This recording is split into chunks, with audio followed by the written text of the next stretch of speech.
অনেক লোকজন দূর দূরান্ত থেকে আসে। আমরাও গ্রাম অঞ্চলের মানুষ, মাটির বাসায় বাস করি, কিন্তু এত বড় বাসা আমাদের চোখ দিয়ে আমরা কখনো দেখিনি। বাংলাদেশের মধ্যে একটা অন্যতম পর্যটন কেন্দ্র।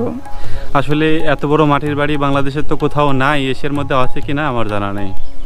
টিন বের করলো, ওই দোকানের সব টিন দিয়েও এই বাড়ির অর্ধেক পর্যন্ত হয়নি। মাটি মনে হয় কাটা করে ওঠেন ভিটামাটি থেকে।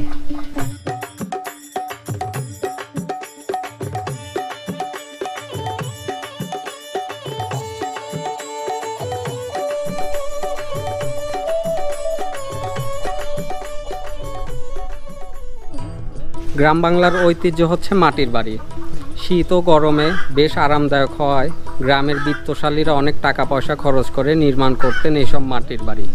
সময়ের সাথে মাটির বাড়ির প্রচলন হারিয়ে গেলেও আজকে আমি আপনাদেরকে দেখাবো বাংলাদেশের সর্ববৃহৎ 108 কক্ষের তৈরি মাটির বাড়ি। সম্পূর্ণ ভিডিও জুড়ে আমি শাহরিয়ার রয়েছি আপনাদের সাথে। তাহলে চলুন আর কথা না বাড়িয়ে ভিডিওটি এবার শুরু করা যাক।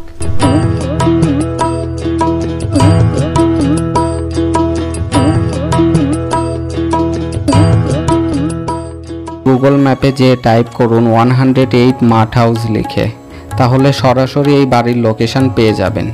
বাড়িটি এতটাই বড় যে গুগল ম্যাপেও স্পষ্ট বোঝা যাচ্ছে। আপনাদের সুবিধার্থে নেভিগেশন লিংক ভিডিও ডেসক্রিপশন বক্সে দেয়া আছে। আপনি যদি নওগাঁ জেলা থেকে আলিপুর গ্রামে সিএনজি রিজার্ভ করে আসেন, সেই ক্ষেত্রে খরচ হবে 3 থেকে 400 টাকা। যারা আরও অল্প খরচে আসতে চান তারা নওগাঁ জেলা থেকে মহাদেবপুরগামী বাসে এসে 13 মাইল এলাকায় নেমে চার্জার ভ্যান যোগে এখানে আসতে পারেন। সেই ক্ষেত্রে খরচ হবে জনপ্রতি 70 থেকে 80 টাকা করে।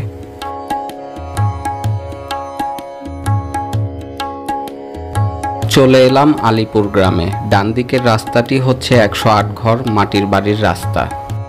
বাড়ির কাছে আসতেই দূর থেকে যখন প্রথম এই বাড়িটি চোখে পড়ল, তখনও এর বিশালত্ব বুঝে উঠতে পারছিলাম না। বাড়ির সামনে আরও কিছু বাইক দেখে বুঝতে পারলাম এখানে আরও অনেক দর্শনার্থীর উপস্থিতি রয়েছে। বাড়ির এক কোণের অল্প কিছু অংশ ক্যামেরার ফ্রেমে তুলতেই দেখা হয়ে গেল রুমন ভাইয়ের সেই পরিচিতের সাথে। তাদেরও আবার এক কথা, আগে ঘরে ঢুকে নাস্তা করতে হবে, তারপর কাজ। এক সময় বাধ্য হয়ে গ্রহণ করতে হলো তাদের অতিথি আপ্যায়ন। গল্প খাওয়া দাওয়া অনেক হলো, চলুন এবার এই মাটির প্রাসাদটি ঘুরে দেখার পালা। দরজা খুলে ঢুকতেই মনে হলো এ যেন কোনো গুহার মধ্য দিয়ে প্রবেশ করছি। এই পুরো বাড়িটি এখন 3 ভাগে বিভক্ত, তাই আমাদের 3 দিক দিয়েই ঘুরে দেখতে হবে। দোতলা সিঁড়ি দিয়ে উপরে উঠলাম।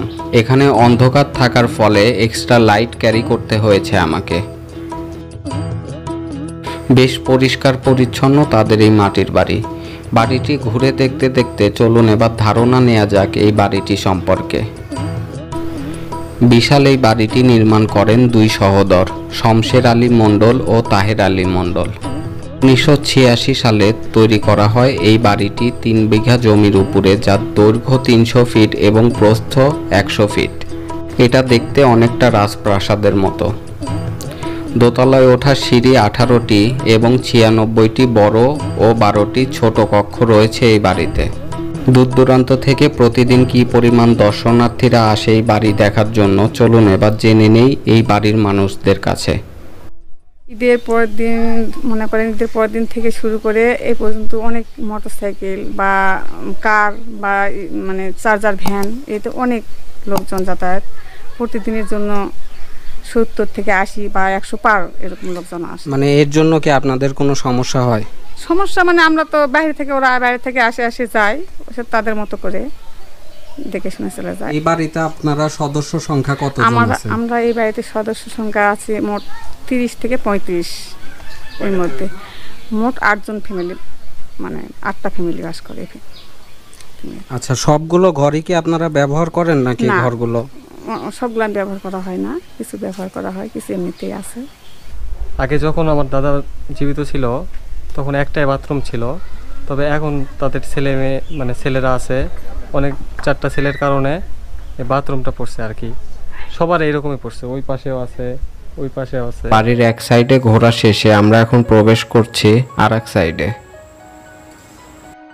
বারান্দার উপরের সাইডে বাঁশের ছাউনির মতো কিছু একটা দেখতে পাচ্ছেন, এগুলো আসলে কবুতরের ঘর। আমরা যে জায়গাটিতে এখন দাঁড়িয়ে আছি এটা বাড়ির মাঝের অংশ। দোতলায় লক্ষ্য করে বুঝতে পারলাম এখানে বেলকনিও আছে। বাড়ির মাঝখানে উঠান পাকা করা এবং ডালিম ও পেয়ারা গাছ লাগানো আছে।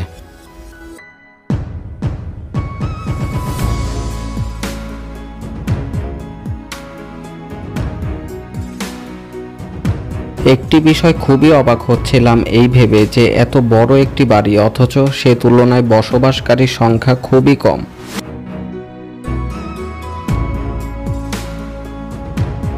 চলে গেলাম দোতলায়, তবে কোনো ঘরই সেখানে তারা ব্যবহার করেন না। আর ব্যবহার করবেই বা কিভাবে, মানুষের থেকে তো ঘরের সংখ্যাই বেশি। এখানে এসে চোখে পড়ল সেই আমলে তাদের ব্যবহৃত আরও বেশ কিছু জিনিসপত্র।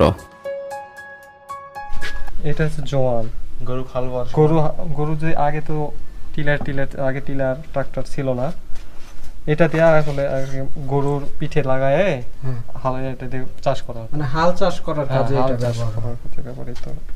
অনেক পুরাতন একটা জিনিস। হ্যাঁ, এটা দাদুর হাতে। আপনার দাদু এটা তৈরি করেছিলেন? আমার বড় দাদু। হ্যাঁ, দেখা যায় না। এটা হচ্ছে গ্রাম বাংলার হারিয়ে যাওয়া ঐতিহ্য ডাব। এটা আগে ব্যবহার করা হতো কাঁচরাতে রসুন আলু পেঁয়াজ যখন লাগানো হতো তখন ওখানে হচ্ছে পুকুর থেকে পানি তুলে দেওয়া হতো এই ডাব দিয়ে। হ্যাঁ, এখন বিরক্ত, এখন তথ্য প্রযুক্তি হয়ে যাওয়ার কারণে এখন এগুলো ব্যবহার হয় না, এখন মেশিন দিয়ে পানি সেচ করা হয়। আর আগে এই ডাবগুলো দিয়ে পানি সেচ করা হতো। এটা হচ্ছে নাম কারল। এইটাতে হচ্ছে খড় জড়ানো হয়। খড় যখন ইরি মৌসুমে ধান কাটানো হয়, ধান কাটার পর যখন খড়গুলো কাঁচা থাকে সেই খড়গুলো রোদে শুকাতে দেওয়া হয়, দেওয়ার পরে এই কাঁড়ল দিয়ে সেই খড়গুলো জড়ানো হয়। এই ঘরটি বেশ বড় একটা ঘর দেখতে পাচ্ছেন, মোটামুটি 20-30 ফিটের মতো হবে লম্বা। এই ঘরটি অনেক বড় একটা ঘর। মানে এই মাটির বাড়ির 108 ঘরের মধ্যে কি এটা সব থেকে বড়? এটা বড় মনে হচ্ছে, আমরা যতগুলো ভিজিট করলাম তার মধ্যে মনে হচ্ছে এই ঘরটা সবচাইতে বড়। এটা হচ্ছে আমাদের বাসার একবারে শেষ যে তালা আছে সেই তালাতে যাওয়ার রাস্তা। এখানে মই লাগায় এই রাস্তাতে ওঠা, এই তালাতে ওঠা যায়।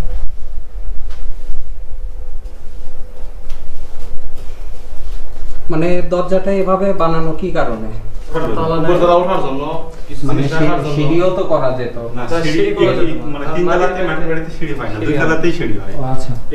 তার মানে বিষয়টা হচ্ছে দোতলা পর্যন্ত সিঁড়ি হয় বিধায় দোতলা পর্যন্ত সিঁড়ি আছে, আর এখানে 3 তলা করা হয়েছে যার কারণে সিঁড়ি নাই, এক্সট্রা সিঁড়ি এটার জন্য ইউজ করতে হয়। হ্যাঁ, এটা একটা গলি যাওয়ার রাস্তা ছিল পাশের রুমে। এই গলি দিয়ে পাশের রুমে যাওয়া যেত, কিন্তু এখন সেপারেটের কারণে এখানে পার্টিশন করে দেওয়া হয়েছে।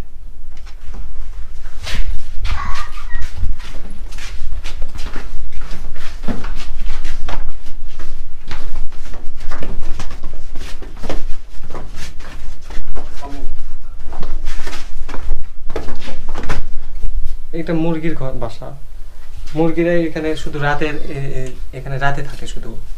আচ্ছা, মানে এটা হচ্ছে মুরগির জায়গা।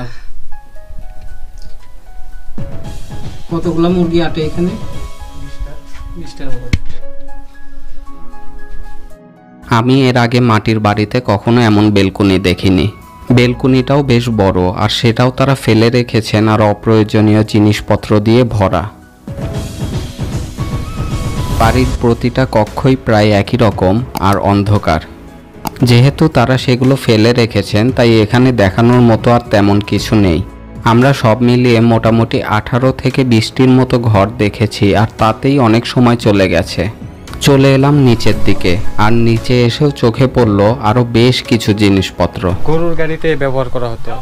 যখন কোথাও বেড়াতে যাওয়া হতো গরুর গাড়ি নিয়ে, তখন একটু উপরটা দিয়ে এটা থেকে বেড়াতে যাওয়া হতো। এটা আমার দাদার আমলে। সম্পূর্ণ বাড়িটি এবার এক রাউন্ড ঘুরে দেখার পালা। বাড়িটি ঘুরতে ঘুরতে জেনে নেওয়া যাক আরও কিছু তথ্য। বিশাল এই বাড়িটি নির্মাণ করতে বিশাল একটি পুকুর খনন করা হয়েছে, তবে সেই পুকুরটি দেখাবো একটু পরে। বাড়িটির মাটির তৈরি দেয়াল 20 থেকে 30 ইঞ্চি চওড়া। মাটি, খড় ও পানি ভিজিয়ে কাদায় পরিণত করে অল্প অল্প করে উঁচু করে তৈরি করা হয় এক একটি দেয়াল। প্রতিবার 1.5 ফুটের বেশি উঁচু করা যায় না, তাই এভাবে কাজ করতে অনেক সময় লেগেছে। শতাধিক শ্রমিক কাজ করে এই বাড়িটি নির্মাণ করতে সময় লেগেছে প্রায় 1 বছর।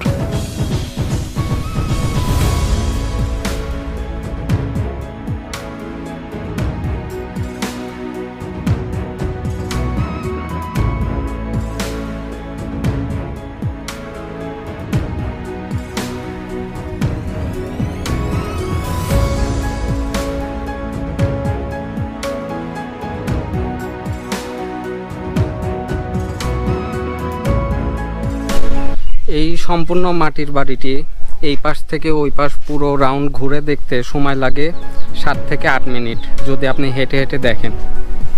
বাড়ির নিচে চোখে পড়ল আরও বেশ কিছু দর্শনার্থী বেশ আগ্রহ সহকারে বাড়িটি ঘুরে ঘুরে দেখছে।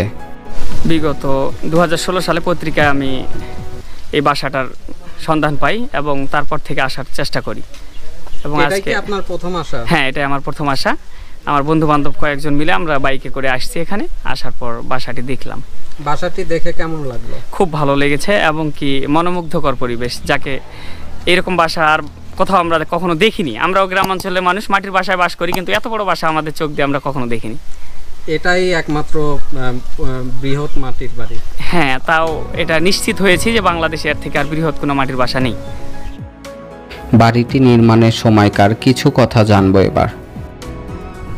টিন লাগছে আপনার 200 বান টিন। যখন আমার দাদুরা কিনতে যায় তখন তারা অনেক কাজ টাজ করার পর টিন কিনতে গেছে দোকানে, চায় দোকানদারের কাছে টিন চাইছে যে আপনার দোকানে যতগুলো টিন আছে আপনি সেই টিনগুলো বের করেন।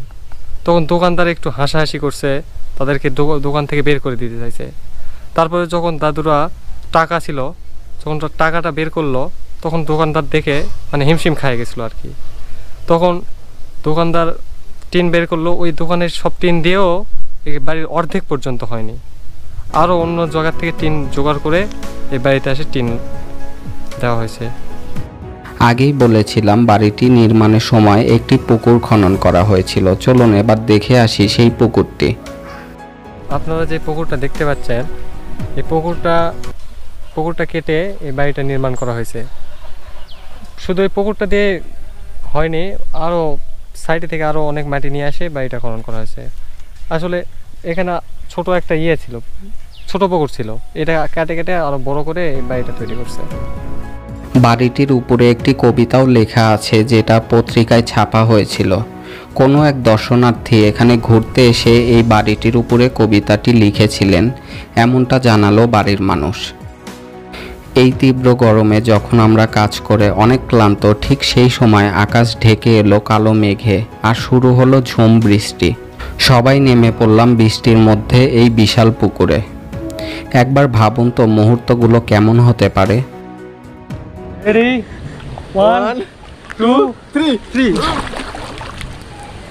আমাদের পুকুরে গোছলে সম্পূর্ণ মজাদার একটি ভিডিও আলাদা করে আপলোড করা আছে। ভিডিও ডেসক্রিপশন বক্সে সেই ভিডিওর লিংক পেয়ে যাবেন।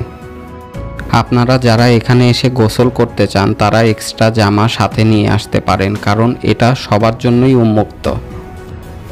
সব কিছুই তো হলো, এবার একটু পেট পুজো করার পালা। এই অল্প সময়ের মধ্যেই যে তারা এত কিছু রান্না করে ফেলেছে তা আমাদের ধারণার বাইরে ছিল। আরও একটি কথা, ভাত খাওয়ার আগে চালের আটা রুটিও সেমাই দিয়ে খাওয়ানো, এটা মেহমানদারি করার ট্রেডিশন এখানকার। টিনের চালে বৃষ্টির ঝুমঝুম শব্দ, তারপরে আবার মাটির বাড়িতে বসে খাওয়া, এটার অনুভূতি আসলে বলে বোঝানো যাবে না। সময় ঘনিয়ে এলো, এবার বিদায়ের পালা। আজকের মতো এখানেই বিদায় নিচ্ছি। আবার দেখা হবে নতুন কোনো ভিডিওতে নতুন কিছু নিয়ে। ততক্ষণ চ্যানেলটিকে সাবস্ক্রাইব করে আমাদের পাশেই থাকুন। আর ভিডিওটি শেষ পর্যন্ত দেখার জন্য অসংখ্য ধন্যবাদ সবাইকে। মাটির বাড়ি আপনারা সবাই দেখতে আসবেন। মাটির বাড়ি খুব সুন্দর।